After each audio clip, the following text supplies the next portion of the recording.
Muito bem, acabei de receber uma chamada aqui do meu gerente, porque eu estava trabalhando, desenvolvendo toda a parte ali do back-end, mas eu não tinha colocado nada no Trello, nem ele, né? Na verdade, o gerente deveria ter colocado. Bom, enfim, isso vai depender de como vai trabalhar aí na sua equipe, tá? Deixa eu marcar isso daqui que eu já fiz para o front-end. Vou arrastar para pronto. E aqui, ó, no to-do, né, tem alguns exercícios, depois a gente vai mostrar como é que se resolve esses exercícios aqui, tá? Mas algumas videoaulas mostrando como eles são resolvidos. Eu vou adicionar um outro cartão, vou colocar aqui, ó, servidor Delphi. Vou mover para a primeira posição.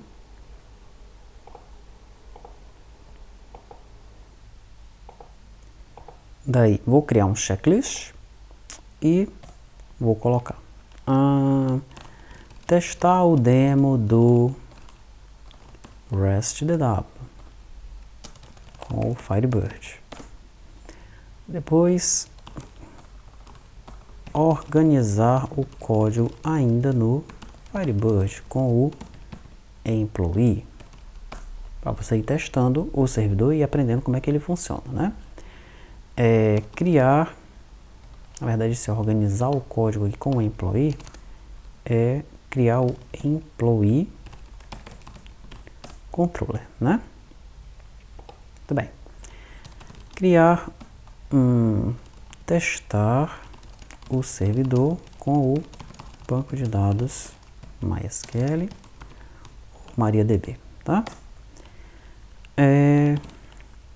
Criar o banco controller, criar a pessoa controller, fazer testes com o Postman. Pronto, então tudo isso aqui foi feito, né? Isso aqui, o correto, né, é você deixar esse cartão, ou você cria o cartão, ou o seu gerente cria o cartão, dependendo de como vocês organizam isso no seu time, tá? E de acordo com o que você vai fazendo a tarefa, você vai ticando isso daqui. Pode ser até um cartão para cada tarefa dessa daqui, tá? Depende muito de como vocês querem trabalhar aí, tá bom? E você vai, se for necessário, colocando alguns comentários aqui para deixar uma certa documentação do processo, tá? Então aqui, quando você testou o demo com o REST-DW, percebi que precisava de uma DLL, Firebird DLL, e eu peguei essa DLL no site tal e já coloquei essa DLL no repositório, ok? Então essa documentação é importante, né? Pois depois, quando você mesmo, né, esquece das coisas, você vem aqui, rapaz, onde foi que eu peguei aquela DLL? Você vem aqui e consegue descobrir, você mesmo colocou esse comentário, um outro colega vai lá, analisa os comentários, uma pessoa nova que chega na equipe e pega essa tarefa, né, em andamento, ela consegue enxergar o que você fez anteriormente, tá? Então são boas práticas para que você tenha, adote na sua equipe, tá bom? Muito bem, terminei isso daqui, ó.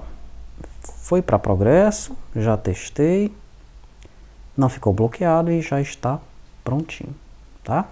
Muito bem. O que você percebeu nesse novo back-end, nesse novo servidor que nós estamos construindo aqui, os primeiros passos dele, né? O primeiro item, tem muita repetição no código. Eu já falei isso anteriormente, já falei isso nas videoaulas do Flutter várias e várias vezes, né? Mas vou falar de novo, nós repetimos muito código, tá? Então nós vamos chegar aqui numa conclusão que a gente precisa de uma ferramenta para evitar essa repetição, não para evitar a repetição do código, mas para evitar esse trabalho. Isso tem que ser automatizado de alguma maneira, tá bom? Isso vai acontecer também nos outros servidores, no do PHP, no do Node, no do C# e no do Java. Não tem como escapar disso daí, tá? Deixando claro neste momento, né, que você não deve se preocupar com o Flutter, tá? Não agora. Você deve se preocupar com esse servidor Delphi, esse servidor com o REST-DW. Domine agora essa parte do back-end. Não se preocupe com o front-end nesse momento, tá bom? Utilize o Postman, utilize o browser para fazer os seus testes. No momento posterior, nós vamos vincular esse servidor com o Flutter. Você vai ver os dois funcionando. Lembrando ainda que nós estamos fazendo testes com o Flutter sempre no dispositivo, no celular, né? Ou no emulador, mas nós vamos mostrar a aplicação cliente rodando em celulares, em tablets, em desktops e no browser também. Vai chegar o momento de nós mostrarmos isso daí. Só para nós ganharmos tempo, nós estamos mostrando apenas nos dispositivos móveis, tá?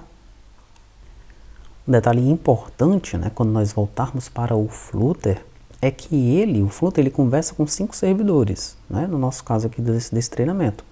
Nós estamos fazendo 5 servidores para conversar com o Flutter. Então, esses objetos que navegam para lá e para cá, eles têm que ser padrões, têm que ser padronizados, tá? Se por alguma razão, né, um desses servidores devolverem os objetos de uma forma diferente, nós vamos ter que achar uma forma do Flutter conversar com eles sem a gente se enrolar muito, né? Sem o nosso código no lado do cliente ficar prejudicado, tá? Tenha isso em mente. Agora eu vou falar um pouquinho dos exercícios que eu vou colocar lá para você fazer. O primeiro exercício, né, tem a ver com os datasets, tá? Deixa eu abrir, por exemplo, aqui o banco controller. Aí você observa que em cada método que eu criei aqui, né, no método consulta, no método persist, no método exclui, eu tenho um dataset local. E seguindo essa lógica do nosso colega aqui, eu já tenho um código padrão, SQL padrão, né, e em alguns momentos eu utilizo o array ali com uma macro, tá? Mas veja que esse código aqui, ele está sempre repetido, né, esse código aqui, onde eu crio o dataset e seto o SQL padrão dele. Ele se repete no método, se repete no outro, se repete aqui no outro, tá? Tem uma maneira de nós criarmos esse dataset em algum lugar dessa classe, tá? Para que ele seja utilizado por todos os métodos, mas de uma maneira que evite memory leaks, que evite vazamentos de memórias, tá? Esse é o primeiro passo, o primeiro exercício. Você vai tentar criar esse dataset fora do método, tá? E vai observar se isso vale a pena ou não. Aqui nós temos uma variável local, né? Instanciamos ela, nos livramos dela no final do método e pronto, tá? Ou é melhor nós deixarmos as variáveis locais, né, da forma como nós estamos fazendo aqui, e achar uma maneira de não repetir tanto esse passo a passo aqui, tá? Então você vai pensar sobre isso. Como fazer da melhor maneira para utilizar esse dataset dentro do controller. Esse é o primeiro exercício.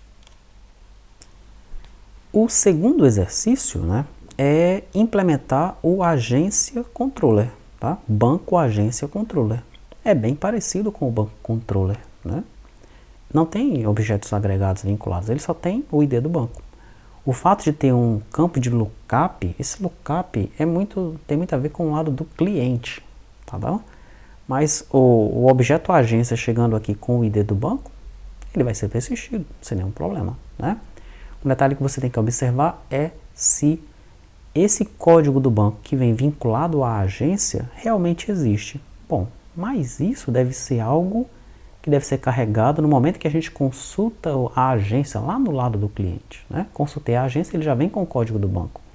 Vou vincular outro código de banco, eu só posso vincular com o código de bancos que já existe. Então é alguma coisa que vai acontecer no lado do cliente, né? Provavelmente o código da agência que vai chegar aqui no banco agência controller, né, vai ser o código certinho para ser persistido, tá? Será que ele vai chegar nulo? É algo que nós deveríamos também evitar lá no lado do cliente, tá bom? Então esse exercício do banco agência controller é basicamente você copiar e colar esse banco controller e fazer a devida adaptação para a tabela banco agência, tá? Esse então o segundo exercício. O terceiro exercício aí vai ser um pouquinho mais complicado, como sempre, tem que vir algum exercício mais complicado, não é? Vai ser aqui, ó, no consultar do pessoa controller, tá? Atualmente, né, nós estamos carregando nessa consulta apenas os dados de pessoa.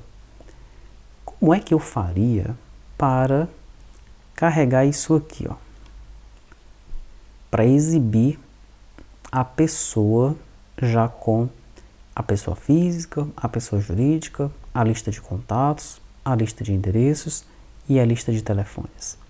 E não só uma pessoa, mas uma lista de pessoas com tudo isso dentro, tá? Você vai tentar fazer isso daí, tá bom? É o terceiro exercício. Você vai tentar implementar ele aqui, ó, tá? Dentro desse pessoa controller consultar. Aí você vai comentando lá no Trello sobre as dificuldades, né, de você implementar esse exercício aqui, tá?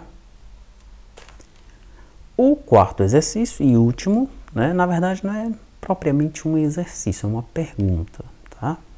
Nós vamos perguntar lá no Trello o que você acha dessa estratégia que foi usada pelo colega aqui de utilizar sempre o método POST, né? Ele utiliza o método POST, tá? E ele envia os valores nessas variáveis set, get e delete, mas sempre em métodos POST. Ele não utiliza o método put nem o método delete. Ele sempre manda valores no método POST.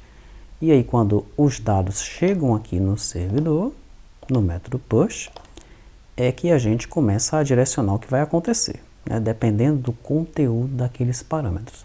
Do conteúdo do parâmetro delete, do conteúdo do parâmetro get, do conteúdo do parâmetro set.